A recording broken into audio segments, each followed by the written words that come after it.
नमः शिवाय। आप सभी भक्तों पर भोलेनाथ की कृपा सदा सर्वदा बनी रहे। आज आप श्रवण करें श्रावण मास महात्म्य कथा अध्याय 13 और इसके साथ ही श्रवण करेंगे श्री शिव महापुराण की कथा। आज श्रवण करेंगे श्रावण मास महात्म्य कथा अध्याय 13। इस अध्याय में श्रवण करेंगे दुर्गा गणपति व्रत की कथा। श्री सनत कुमार जी ने भगवान श्री सदाशिव से कहा, प्रभु, किस व्रत के करने से अतुल सौभाग्य होता है तथा प्राणी पुत्र पौत्र धन और ऐश्वर्य प्राप्त करके सुख भोगता है। भगवान मुझे उन व्रतों में से उत्तम व्रत को बतलाइए। यह सुनकर भगवान श्री सदाशिव जी ने श्री सनत कुमार जी से कहा, त्रिलोक्य प्रसिद्ध दुर्गा गणपति नामक व्रत को भगवती पार्वती ने श्रद्धा से किया था। हे मुनि सतम, इस व्रत को सबसे पहले सरस्वती, इंद्र, विष्णु, कुबेर, अन्य देवता, मुनि, गंधर्व, किन्नर सब के सब कर चुके हैं। श्रावण मास के शुक्ल पक्ष की पवित्र चतुर्थी के दिन सब पापों को नष्ट करने के लिए यह व्रत किया जाता है। चतुर्थी के दिन एक दंत गज के तुल्य मुख वाले गणेश जी की सोने की प्रतिमा बनवाकर सोने के सिंहासन पर सोने के द्रुवा बिछाकर तांबे के कलश पर स्थापित करनी चाहिए। लाल वस्त्र बिछाकर सर्वतोभद्र मंडप का निर्माण कर उस पर कलश स्थापन करना चाहिए। लाल फूलों या 5 पल्लवों, आपामार्ग, समी द्रुवा, तुलसी, बेलपत्र, ऋतुकाल में होने वाले अन्य सुगंधित फूलों तथा नाना प्रकार के फलों आदि का नैवेद्य रख 16 उपचार से गणेश जी की पूजा करके यह प्रार्थना करनी चाहिए, ईश्वर ने निमित प्रतिमा में विघ्नेश का आह्वान करता हूँ, यहाँ पर कृपा निधि आवे। रत्नों से जड़ित उत्तम सोने का सिंहासन आसन के लिए देता हूँ, आप इसे स्वीकार करें। हे उमासूत, हे विश्वव्यापिन, हे सनातन, आपको नमस्कार है। मेरे विघ्न समूह का नाश करे। आपको यह पाद्य देता हूँ। हे भगवान, आप गणेश्वर देव, उमा पुत्र विधाता हैं, आपके लिए इस अर्घ को देता हूँ। हे भगवान, आप इसे स्वीकार करें। हे विनायक वरद गणेश को नमस्कार है, नमस्कार है।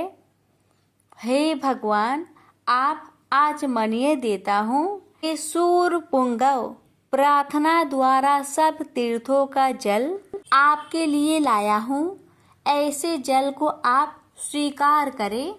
केसर से रंगे हुए आपके लिए 2 वस्त्र दिए हैं।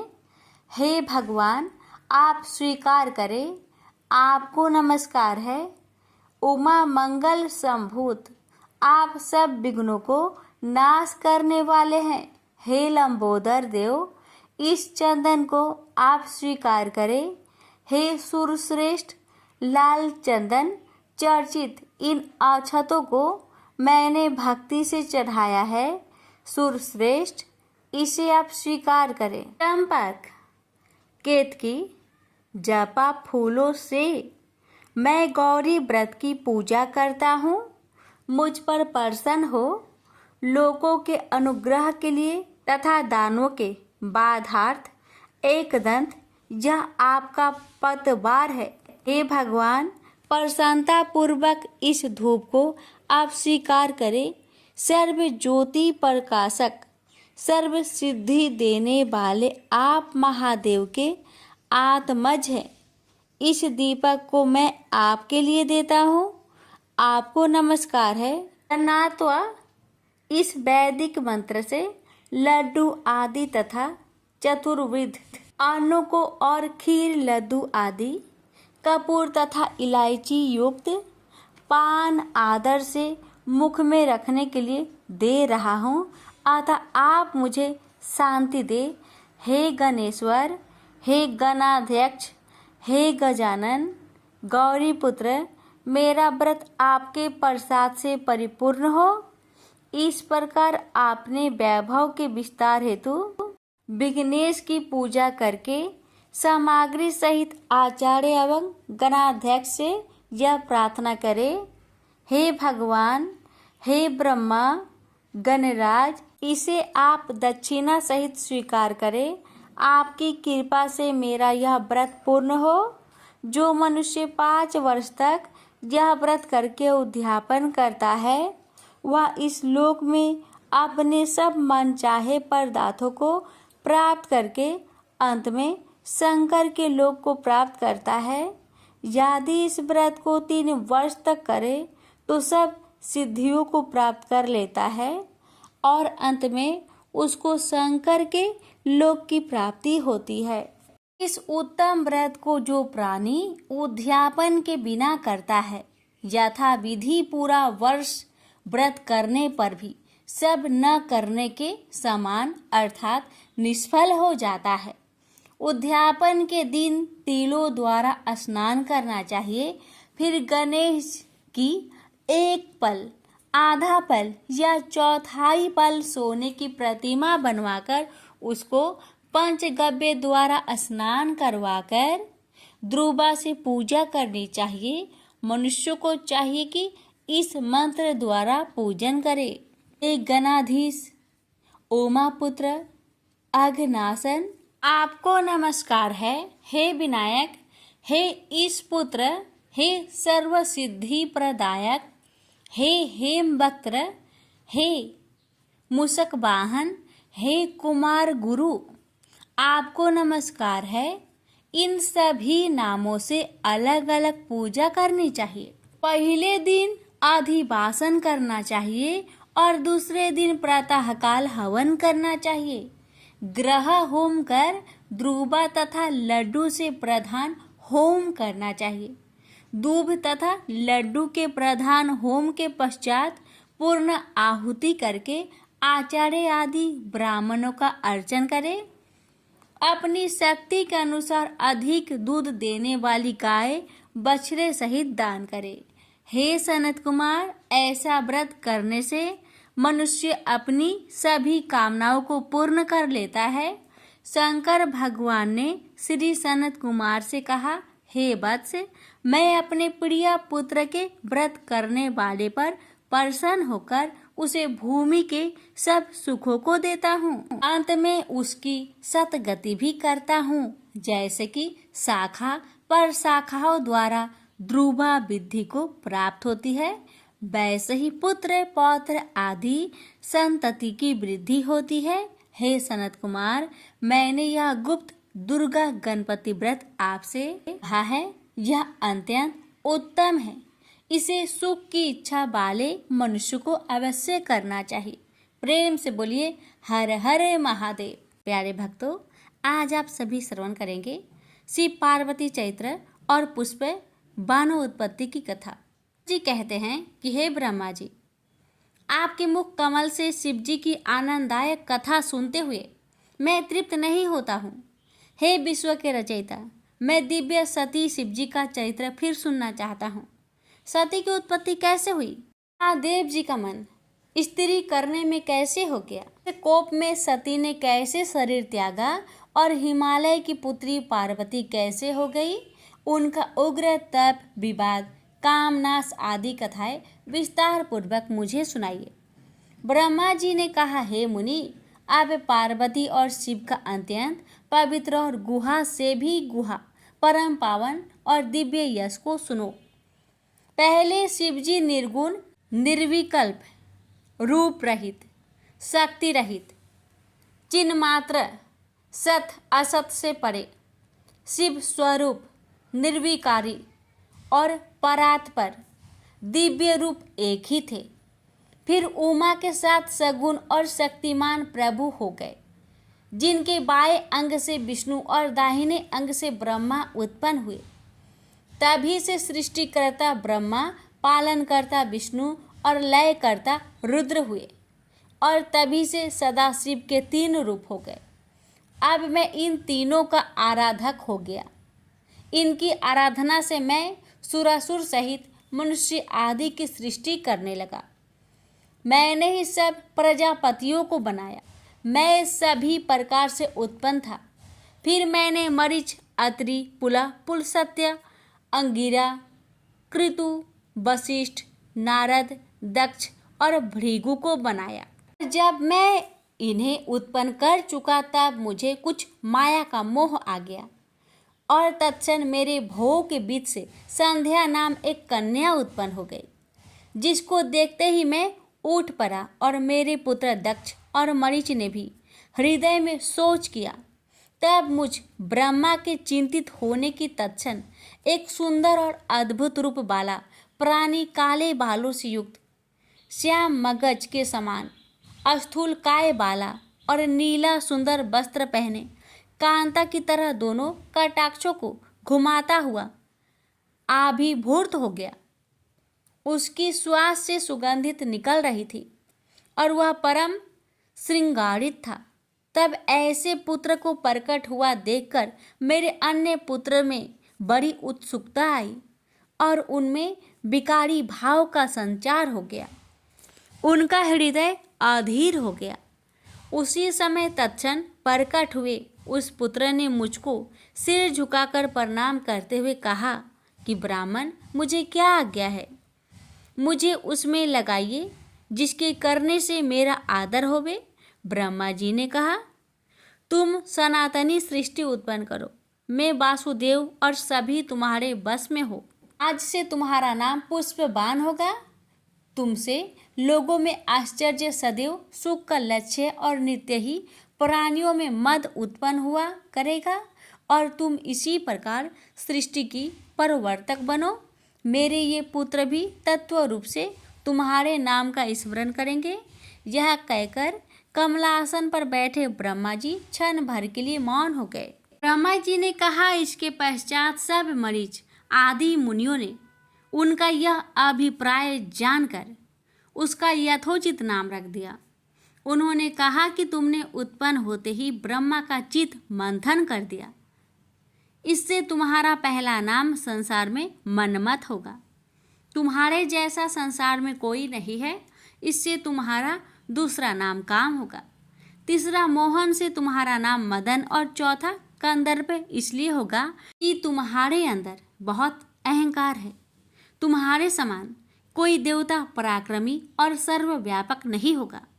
तुम्हारे लिए प्रजापति दक्ष एक सुंदर कामिनी स्त्री देंगे जिसे ब्रह्मा जी उत्पन्न कर चुके हैं और जिस रूपवती का नाम संध्या है। यह सुनकर उस काम ने अपने 5 बाणों का नामकरण कर तुरंत उनका परीक्षण करना चाहा।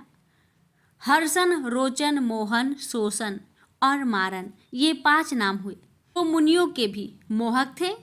उसने इन 5 बाणों को मुनियों पर चला दिया। संध्या भी थी। उसने कहा, अच्छा इसे तो मैं ही मोहित करूंगी। इतने में काम ने 5 बाणों का प्रयोग कर दिया। मोहन ने ब्रह्मादिकों के मन को मोह लिया। सबके मन में विकार हुआ।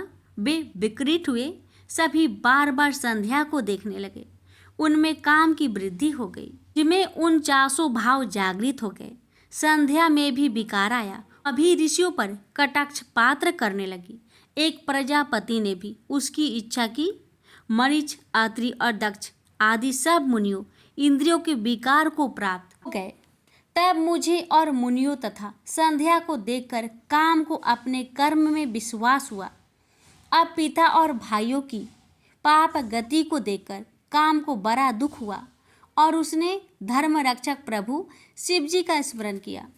उसने महेशान की स्तुति की। मैं ब्रह्मा भी वहाँ उपस्थित हुआ। तब मुझे देखकर आकाश स्थित शिव जी हंसते हुए और मुझे लज्जित करते हुए बोले, हे ब्राह्मण, तुम्हें पुत्री को देखकर काम कैसे प्रकट हो गया? यह तो वेद मार्ग से चलने वाले को उचित नहीं है।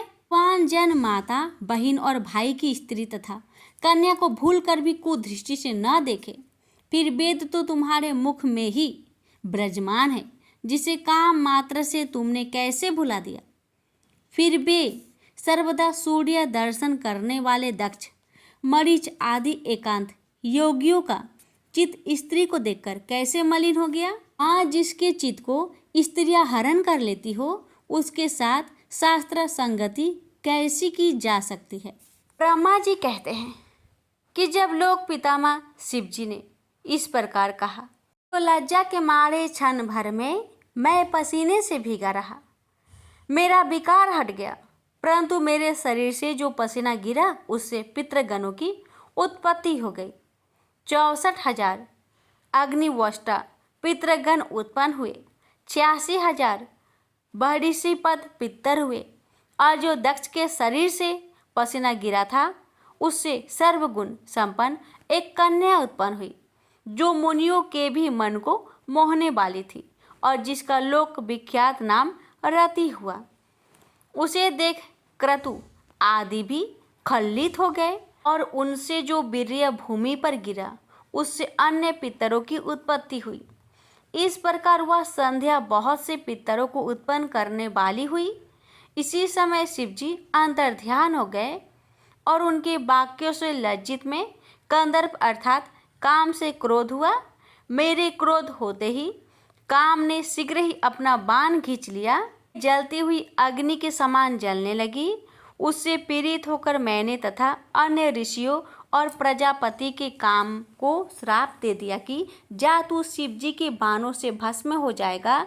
यह सुन रति का पति कामदेव उसी क्षण अपना धनुष फेंककर मेरे चरणों पर आ गिरा और पूछा कि आपने मुझे ऐसा कठिन श्राप क्यों दिया, क्योंकि आप लोग न्याय के अनुसरण करने वाले हैं। मैंने तो आपका कोई बिगाड़ नहीं किया। आप ही ने तो कहा था कि मैं ब्रह्मा विष्णु और शंभु ये सभी तुम्हारे बस में हैं। जो आपने कहा था मैंने उसी की परीक्षा की है। ब्रह्मा जी ने काम को डांटते हुए कहा कि यह संध्या मेरी कन्या है, इसको तुमने काम से लज्जित किया है, इसी कारण मैंने तुझे श्राप दिया है। हे काम, अब तुम शांत होकर सुनो कि जब तुम महादेव जी के नेत्र रूप अग्नि से भस्म हो जाओगे तब फिर शीघ्र ही समान शरीर को प्राप्त करोगे, और जब महादेव जी अपना विवाह करेंगे तब तुमको शरीर प्राप्त होगा। काम से ऐसा कहकर मैं लोक पितामह अंतर्ध्यान हो गया। सब मुनि और कामदेव भी अपने स्थान को चले गए। भरत जी बोले, हे महापंडित विष्णु जी के शिष्य, हे लोकों के कल्याणकर्ता प्रभु ब्रह्मा जी, ये तो शिवलीला की अमृतमय अद्भुत कथा आपने सुनाई, परंतु इसके पश्चात हे तात फिर क्या हुआ वह भी आप कहिए, क्योंकि शंभु की कथा सुनने की मेरी बड़ी इच्छा है। ब्रह्मा ने कहा, हे नारद, जब शिव जी अपने स्थान को चले गए और ब्रह्मा जी भी अंतर्ध्यान हो गए, दक्ष जी ने कंदर्प से कहा कि हे कंदर्प, तुम्हारे ही समान गुण वाली मेरी देह से यह रूप गुण युक्त कन्या उत्पन्न हुई है, तुम इसे अपनी भार्य के रूप में ग्रहण करो। हे काम, यह सदा तुम्हारी सहचारिणी और यथा काम तुम्हारे बस में रहने वाली है।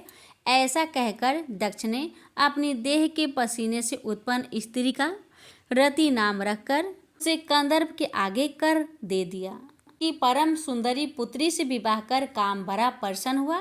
संपूर्ण सुंदरताओं का सदन ऐसी लक्ष्मी की भांति शोभ्यमान, 12 आभरणों से युक्त, 16 श्रृंगार वाली, सब लोगों को मोहित करने वाली और अपनी शोभा से 10 दिशाओं को शोभित करने वाली ऐसी रति को देखकर काम ने बड़ी उत्सुकता से उसे ऐसे ग्रहण किया मानो प्रेम से आई हुई लक्ष्मी को विष्णु भगवान ने ग्रहण किया हो। उस समय काम आनंद के मारे ब्रह्मा जी के दिए हुए श्राप को भूल गया और मोहित होने के कारण दक्ष जी से कुछ कह न सका। हे तात नारद, उस समय सुखवर्धक महान उत्सव हुआ। अपनी कन्या को प्रसन्न देखकर दक्ष भी बड़े प्रसन्न हुए। काम भी अत्यंत सुख पाकर सब दुखों से रहित हो गया। दक्ष पुत्री रति भी काम को पाकर अत्यंत प्रसन्न हुई। फिर तो जैसे योगी विद्या को ग्रहण करता है वैसे ही रति पति कामदेव ने रति को हृदय से ग्रहण किया और रति भी श्रेष्ठ पति को पाकर वैसे ही अत्यंत प्रसन्न हुई, जैसे लक्ष्मी विष्णु भगवान को पाकर प्रसन्न हुई हो।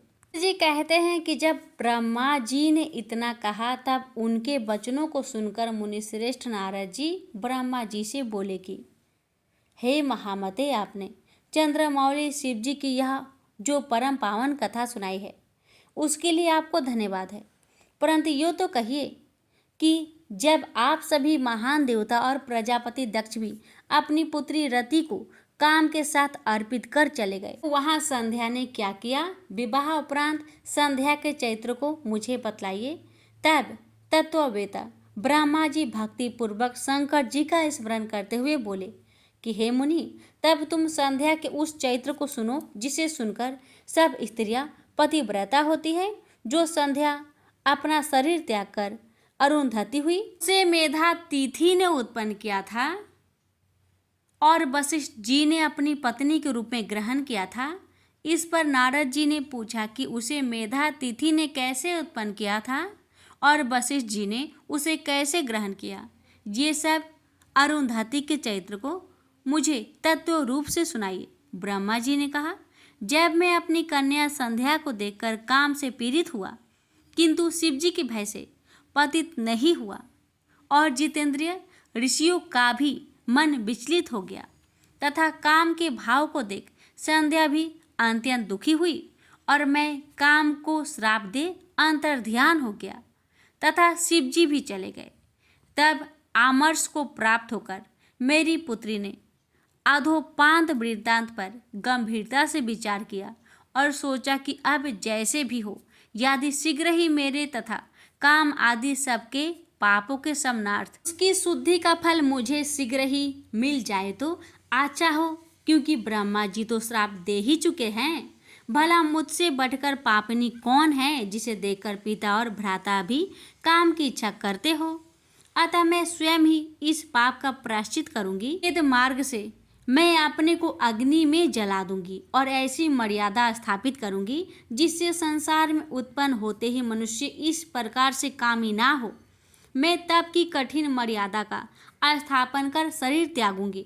भला मेरे जिस शरीर की स्वयं पिता और भ्राताओं ने इच्छा की उस शरीर को रखने का क्या अर्थ है। हाँ, मैंने पिता और भाइयों में काम उत्पन्न किया, अब यह शरीर पुण्य और साधन की योग नहीं है। ऐसा विचार कर संध्या चंद्रभागा नदी के तट पर स्थित चंद्रभाग पर्वत पर चली गई। तब मैं अपनी पुत्री को श्रेष्ठ पर्वत पर तपस्या के लिए गई हुई जानकर अपने यात्मक पुत्र वशिष्ठ से बोला कि हे पुत्र वशिष्ठ, तब के लिए जाती हुई मनस्विनी संध्या को तुम जाकर अच्छी तरह दीक्षा दो, क्योंकि अब उसमें वह चपलता नहीं है और वह अपने पूर्व मृत्यु को विचार अपना प्राण त्यागना चाहती है। अब वह तप के द्वारा मर्यादा की भी मर्यादा को स्थापित करेगी, परंतु हे तात, अभी तक वह तप की किसी भाव को जानती नहीं है। अतः जैसे ही उसको इष्ट की प्राप्ति हो उसे तुम वैसा ही उपदेश करो। हे मुनि, यदि आवश्यकता हो तो तुम अपने इस रूप को छोड़ दूसरा रूप धरकर भी उसके निकट तप की क्रियाओं को दिखलाओ। दूसरे रूप की इसलिए आवश्यकता है कि उसने यह मेरा और तुम्हारा रूप पहले ही देखा है, जिसका उसकी दृष्टि में कोई मूल्य नहीं है। इस कारण तुम्हारे इस रूप से वह कुछ प्राप्त न कर सकेगी, अतः तुम दूसरा रूप धारण कर लेना। नारद वशिष्ठ जी ने कहा, ऐसा ही होगा। यह कहकर वह संध्या के निकट पहुँचे। संध्या चंद्रभागा पर्वत के लाल सरोवर के पास बैठी हुई थी। उसके पास पहुंच वशिष्ठ जी ने आदर से पूछा कि हे भद्रे, तुम किसकी कन्या हो और इस सरोवर पर क्या करने आई हो। यदि यह छिपाने योग्य ना हो तो मैं सुनना चाहता हूँ। तुम उदास क्यों हो। तब अग्नि की तरह दीप्तमान शरीर वाले वशिष्ठ जी को देखकर संध्या ने प्रणाम किया और कहा कि मैं इस निर्जन पर्वत पर तप करने आई हूँ। यदि आप योग समझो तो मुझे उपदेश करें, यही मेरे गुप्त कार्य है, दूसरा कुछ नहीं।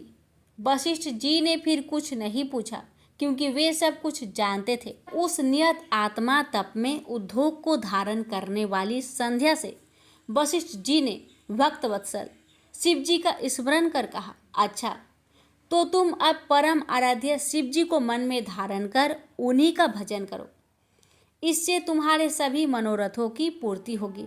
ओम नमः शंकराय, ओम अंत में लगाकर मौन होकर तप करो और मैं जैसा कहता हूँ उसके अनुसार मौन होकर ही स्नान तथा शिव जी का पूजन करो। केवल जल का आहार करना और कुछ नहीं, इसमें निस्संदेह तुम्हारी तपस्या पूर्ण फलदायक होगी। शिव जी तुम्हारे सब मनोरथों को शीघ्र ही पूर्ण करेंगे। वशिष्ठ जी ने वहां बैठकर संध्या को तप की सब क्रियाएं बतलाई और पुनः वे वही अंतर्ध्यान हो गए। ब्रह्मा जी बोले, वशिष्ठ जी के चले जाने पर संध्या आसन लगाकर तप में लीन हो गई। तपस्वी कासा भेष बनाकर कठिन तप करना आरंभ किया। वशिष्ठ जी ने जैसा कहा था उसी के अनुसार उसके मंत्र से भक्ति पूर्वक शिव जी का पूजन किया। जी में चित्त लगाए उसको एक चतुर्योगी व्यतीत हो गई। तब शिव जी ने आकाश में स्थिर होकर उसे अपना प्रत्यक्ष दर्शन दिया। वह उनके जिस रूप का चिंतन कर रही थी उसे उन्होंने प्रत्यक्ष दिखाया। संध्या ने मुग्ध हो आश्चर्य से नेत्र बंद कर लिए। शिव जी ने उसके हृदय में प्रवेश कर उसे ज्ञान और दिव्य वाणी तथा दिव्य नेत्र दिए। वह प्रसन्न हो शिव जी की स्तुति करने लगी। उसने बारंबार शिव जी को नमस्कार किया। उसकी स्तुति सुनकर भक्त वत्सल परमेश्वर शिव जी प्रसन्न होकर बोले, हे भद्रे, तुम्हारे इस तप और स्तुति से मैं प्रसन्न हूँ, तुम जो चाहो वर मांगो। तब महेश को बार बार प्रणाम कर प्रसन्न हो संध्या बोली, यदि आप मुझे वर के योग समझते हैं और यदि मैं अपने पूर्व के पापों से शुद्ध हो गई हूँ तो हे महेश्वर, हे देवेश, आप मेरे मांगने से यही वर दीजिए कि संसार में प्राणी उत्पन्न होते ही तुरंत कामी ना हो जाए, तथा दूसरा यह वर दीजिए कि यदि मैं तीनों लोकों में विख्यात और व्रती वाली हूँ तो मेरे समान दूसरी ना होवे। यदि मेरी फिर सृष्टि होवे तो वह महाकामी होकर ना गिरे, और हे नाथ, जो मेरा पति होवे वह अति कामी ना होकर मित्र के समान हो, तथा जो मुझे काम भाव से देख वह नष्ट और न पुष्पक हो जाए। शिव जी ने एव मस्तु कहकर संध्या से कहा कि हे भद्रे, अब से मैं मनुष्य की 4 आयु कर देता हूँ, शैशव, कुमार, यौवन और वृद्ध। जब प्राणी तीसरी अवस्था को प्राप्त हो तब कामी हो और कोई दूसरी अवस्था के अंत में सकाम हो। मेरे तप से ही मैंने यह मर्यादा जगत में स्थापित की। अब कोई भी प्राणी उत्पन्न होते ही कामी न होगा। साथ ही तू इस त्रिलोकी में ऐसी सती भाव को प्राप्त होगी जैसी कोई ना होगी। तेरे पति को छोड़ जो कोई अन्य तुझे सकाम भाव से देखेगा न पुष्पक हो जाएगा। तेरा पति बड़ा भाग्यशाली और 7 कल्प तक जीने वाला होगा। जो वर तुझे मांगा वह सब मैंने दिया। अब मैं तेरे पूर्व जन्म की बात कहता हूँ। मेरा अग्नि में जलकर शरीर त्यागना निश्चित है। एक मेधातिथि 12 वर्ष से एक यज्ञ कर रहे हैं जिसकी अग्नि बड़े जोर से जल रही है। उसी जलती हुई अग्नि में शीघ्र ही प्रवेश कर जा। इसी पर्वत के नीचे चंद्रभागा नदी के तट पर तपस्वियों का आश्रम है जिसमें मेधातिथि यज्ञ कर रहे हैं। उस यज्ञ में प्रवेश कर, तू उनकी पुत्री होगी। तुझे जैसा स्वामी चाहिए उसका मन में संकल्प करके अपने इस शरीर को अग्नि में गिरा दे। जब तू 4 युग के पश्चात सतयुग व्यतीत होने पर पुनः पर्वत में घोर तप करेगी तो त्रेता के प्रथम भाग में दक्ष की कन्या होकर यथायोग वही जाएगी। तेरे और भी बहुत सी बहनें होंगी जिनमें से तेरे पिता दक्ष 27 कन्याएं जो चंद्रमा को दे देगी, किंतु चंद्रमा उन सब को छोड़ केवल रोहिणी से बहुत प्रसन्न रहा करेंगे। इससे कुपित हो तेरे पिता चंद्रमा को श्राप दे देंगे और सब देवता तेरी शरण में आएंगे। तू मेधा तिथि के अग्निहोत्र योग में कूदकर शीघ्र ही अपना यह शरीर विसर्जन करेगी। इससे पवित्र होने पर तेरी सब कामनाएं पूर्ण होगी। ऐसा करते हुए देवेश शंकर जी अंतर्ध्यान हो गए। ब्रह्मा जी बोले, हे मुनि, अब संध्या वहां से उठकर मेधा तिथि की यज्ञ में पहुंची जहां उसके तप और शिव जी के आशीर्वाद से उसे किसी ने नहीं देखा। तब उसने अपने उपदेष्टा ब्रह्मचारी वशिष्ठ जी का स्मरण कर उन्हें ही अपना पति स्वीकार कर यज्ञ की बढ़ी हुई अग्नि में कूद पड़ी। शिव जी की कृपा से उसे कुटते हुए किसी ने नहीं देखा। तो डास हव्य के समान उसका शरीर तत्क्षण भस्म हो गया। अग्नि ने उसके शरीर को जलाकर सूर्य मंडल में प्रवेश करा दिया, जिसे सूर्य ने व्यर्थ ही उसके शरीर के विवाह कर अपने रथ में स्थापित कर दिया, और जिसके ऊपर का भाग रात्रि और दिन के बीच में होने वाली प्रातःकाल संध्या हो गई, और उसका शेष भाग पितरों की प्रसन्नता के लिए दिन का अवसान वाली संध्या हो गई। अरुणोदय के समय की प्रातः संध्या और सूर्यास्त होते समय की लाल कमल के समान सायं संध्या होती है। उसके प्राण को दयालु शिव जी ने अपने दिव्य शरीर में स्थापित कर लिया। उधर जब यज्ञ की समाप्ति हुई तो ऋषियों ने तप्त स्वर्ण के समान कांति वाली उस कन्या को अग्नि में पाया। उसे मेधा तिथि ने प्रसन्नता से यज्ञ के लिए विधिवत स्नान कर अच्छी तरह गोद में लिया और उसका नाम अरुंधति रखा। उन्हीं ने उसे अपनी एक निधि मानी। शिष्यों सहित उसका अपने आश्रम में पालन करने लगे। जब वह 5 वर्ष की हुई तो ब्रह्मा विष्णु और महेश ने आकर ब्रह्मपुत्र वशिष्ठ के साथ उसका विवाह कर दिया। उसके विवाह में बड़े उत्सव हुए। उसी समय ब्रह्मा विष्णु और महेश के हाथ से श्रीपा आदि 7 नदियाँ प्रकट हुई, और पतिव्रताओं में श्रेष्ठ महापतिव्रता मेधातिथि की पुत्री अरुंधति को वशिष्ठ के द्वारा रमन करने से 7 पादी कई श्रेष्ठ पुत्र उत्पन्न हुए। हे मुनियों, तुम्हारे लिए यह परम पवित्र और सर्व काम फलदायक संध्या का चरित्र मैंने वर्णन किया, जिसे सुनकर स्त्री हो या पुरुष सभी अपने मनोरथों को प्राप्त करेंगे, इसमें कोई संदेह नहीं है। प्रेम से बोलिए हर हर महादेव। माता पार्वती की जय।